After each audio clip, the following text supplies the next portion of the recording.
오늘은 그 조만간 크게 성장할 산업 중에 하나 이 폐기물 산업에 대해서 좀 생각을 해보겠습니다. 사실 이제 이 폐기물 산업은 뭐 갑자기 새로 나온 신산업은 아니고 작년에 이제 ESG 물결이 좀 전 세계적으로 확산이 되면서 이제 같이 부각이 된 산업인데요. 근데 이제 작년부터 ESG 개념이 좀 널리 확산이 되면서 이제 이에 연동해서 폐기물 시장도 좀 같이 곽광을 받고 있는데, 그러다 보니까는 등장한 개념 중에 하나가 이제 순환 경제라는 게 있습니다. 여기서 말하는 이 순환 경제라는 거는 뭐 말이 어렵지만은 이제 엄청 간단한데요. 생산하고 소비하고 폐기하는, 버리는 걸로 끝나는 이 3단계 과정이 아니라 이제 생산하고 소비하고 이걸 다시 이제 재활용하고 또 다시 소비하고 이걸 또 다시 재활용하는, 이런 방식을 이제 반복을 하면서 이제 가능하면 이제 쓰레기 양을 최소화시키는 걸 강조하는 체계입니다. 그래서 이제 오늘 이 시간에는 현재 상장된 뭐 인선 ENT나 뭐 Y엔텍 그리고 코엔텍 그리고 또 이제 상장사는 아니지만은 이제 SK 에코플랜트 같은 기업들이 어떻게 좀 순환 경제를 하고 있는지, 그리고 어떻게 이 시장을 대응하기 위해서 좀 노력을 하고 있는지를 하나씩 살펴보겠습니다. 일단 이제 그 전에 잠깐 현재 국내 폐기물 시장에 대해서 좀 간략하게 살펴보면은 이제 보시는 것처럼 이거는 사실 일전에도 한번 다룬 적이 있지만은 현재 국내에서 폐기물 산업을 분류하는 체계를 보면 크게 이제 생활 폐기물과 그다음에 이제 사업장 폐기물로 구분을 할 수 있습니다. 그리고 여기서 또 이제 사업장 폐기물은 이제 사업장 일반 폐기물, 그다음에 건설 폐기물, 그리고 이제 쓰레기가 포함이 된 이제 지정 폐기물로 나뉘는데요. 뭐 물론 이제 그 사업장 일반 폐기물도 또 두 개로 나뉘는데 여기까지는 이제 살펴보지 않기로 하고요. 그래서 이제 이런 상황에서 각각의 폐기물이 발생하는 비중을 보면 일단 이 건설 폐기물 같은 경우에는 45%로 비중이 제일 크고, 그다음에 이제 일반 폐기물이 약 40% 정도를 차지를 하고 있습니다. 그러니까 이 두 가지만 합쳐도 85%가 넘는 거죠. 그리고 나머지가 이제 우리가 뭐 지정 폐기물, 그다음에 이제 가정집에서 버리는 이런 생활 폐기물 순이라고 생각을 하시면 됩니다. 그런데 이제 이런 상황에서 최근에 이제 한국의 문제 중에 하나는 이 국토가 너무 좁다 보니까는 이 폐기물들을 매립할 매립지가 이제 부족하다는 건데요. 단순 수치로 계산을 해보면 현재 그 대부분의 전문가들이 추산하기를 이제 앞으로 가용 가능한 매립 잔여 연수가 약 7년 정도라고 합니다. 물론 이제 이 기사에서는 조금 더 타이트하게 잡아서 5년이라고 하긴 하지만은, 지금과 같은 속도로 매립을 했을 때 7년 뒤면 이제 더 이상 매립할 매립지가 없다는 것입니다. 그러니까 2028년이면 이제 매립지가 꽉 찬다는 말인 거죠.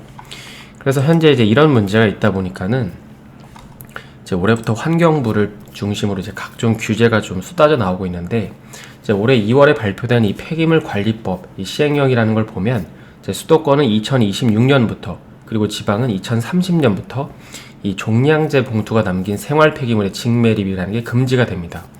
그러니까 이제 앞으로는 이 종량제 봉투에다 쓰레기를 버렸다고 해서 이거를 뭐 무조건 땅에다 묻는 게 아니고 그 대신에 뭐 소각을 하거나 아니면 이제 이 재활용 과정에서 발생하는 잔재물만 이제 일부 매립을 하겠다는 것이죠. 그리고 또 이제 이에 비례해서 재활용할 수 있는 거는 뭐 최대한 재활용을 하겠다고 하는데, 그러다 보니까 현재 이 폐기물 분야에서 가장 시급한 이 재활용 분야 중에 하나는 바로 이 폐플라스틱이라는 게 있습니다.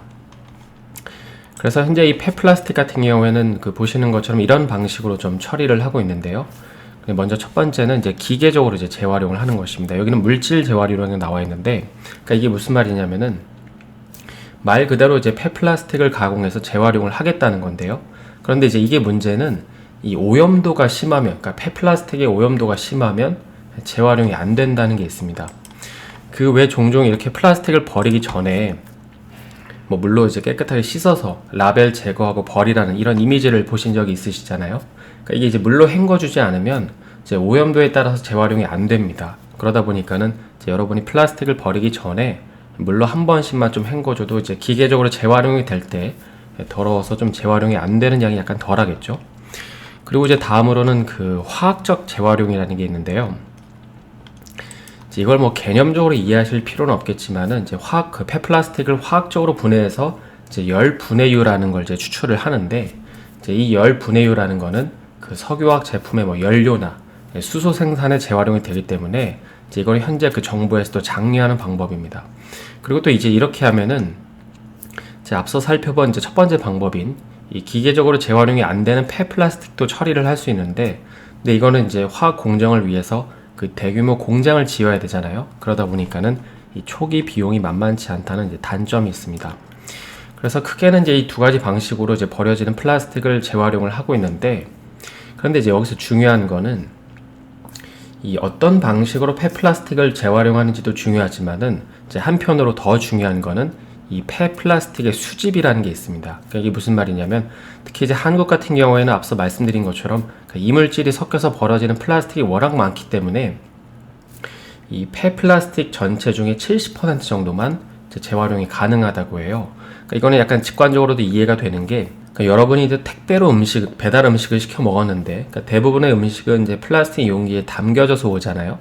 그런데 이제 이거를 버릴 때 씻어서 버리는 분들이 많을까요? 아니면은 그냥 먹다 남은 음식물들은 버리고 그냥 통 그대로 버리는 분들이 많을까요?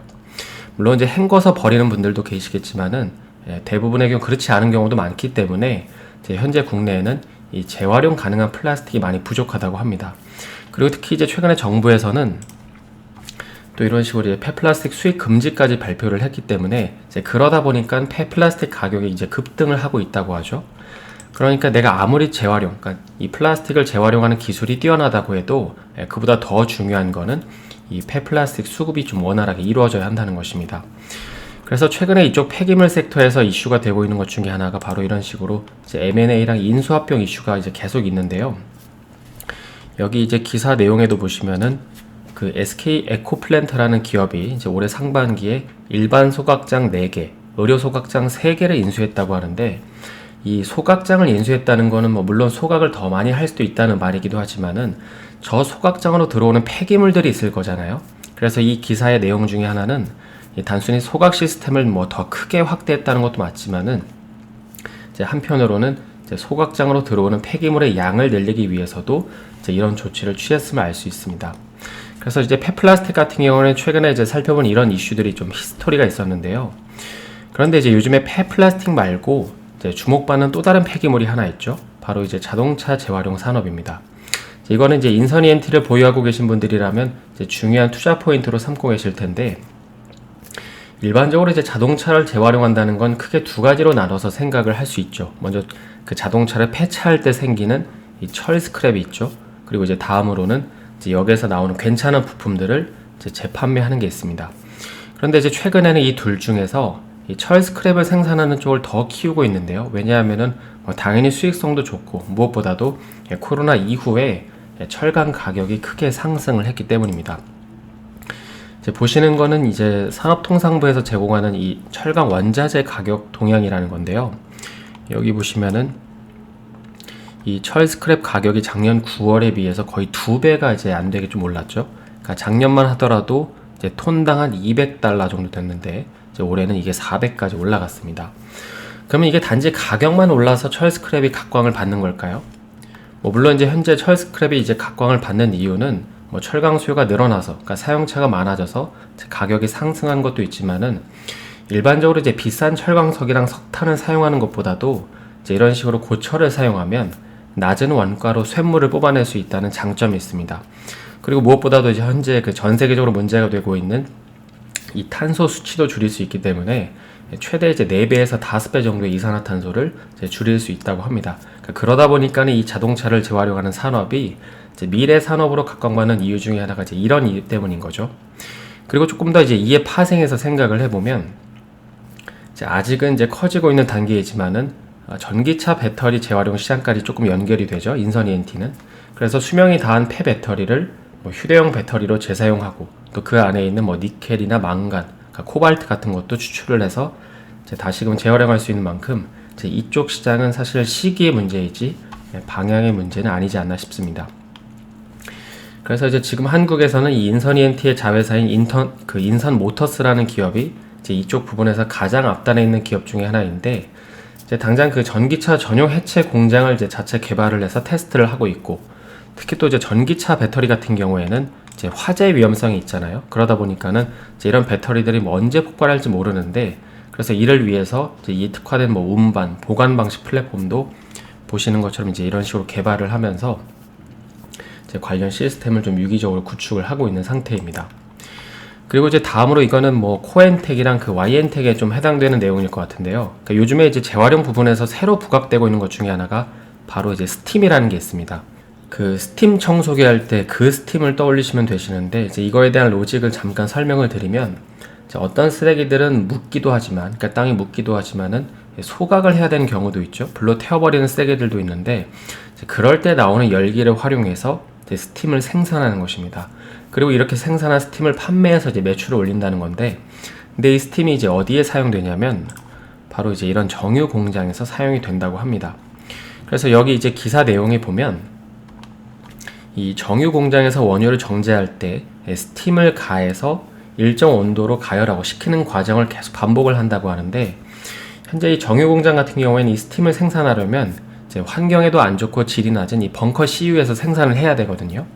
근데 이제 폐기물 업체한테 이제 수입을 하게 되면 본인들이 이제 환경 오염도 안 시키고 자체적으로 이제 비용도 절약할 수 있다고 합니다. 그래서 뭐 이거는 약간 과장이겠지만은 이렇게 이제 스팀을 생산하면 이제 5년간 원유 200만 톤을 이제 절약할 수 있다고 하고요. 그래서 이제 코엔텍 같은 경우에는 지난 2002년부터 이 사업을 좀 시작을 하고 있었는데, 근데 이제 최근에야 이 산업이 다시금 부각이 되면서 좀 관심을 받고 있고, 물론 이제 YN텍도 같이 이런 사업을 좀 하고 있습니다.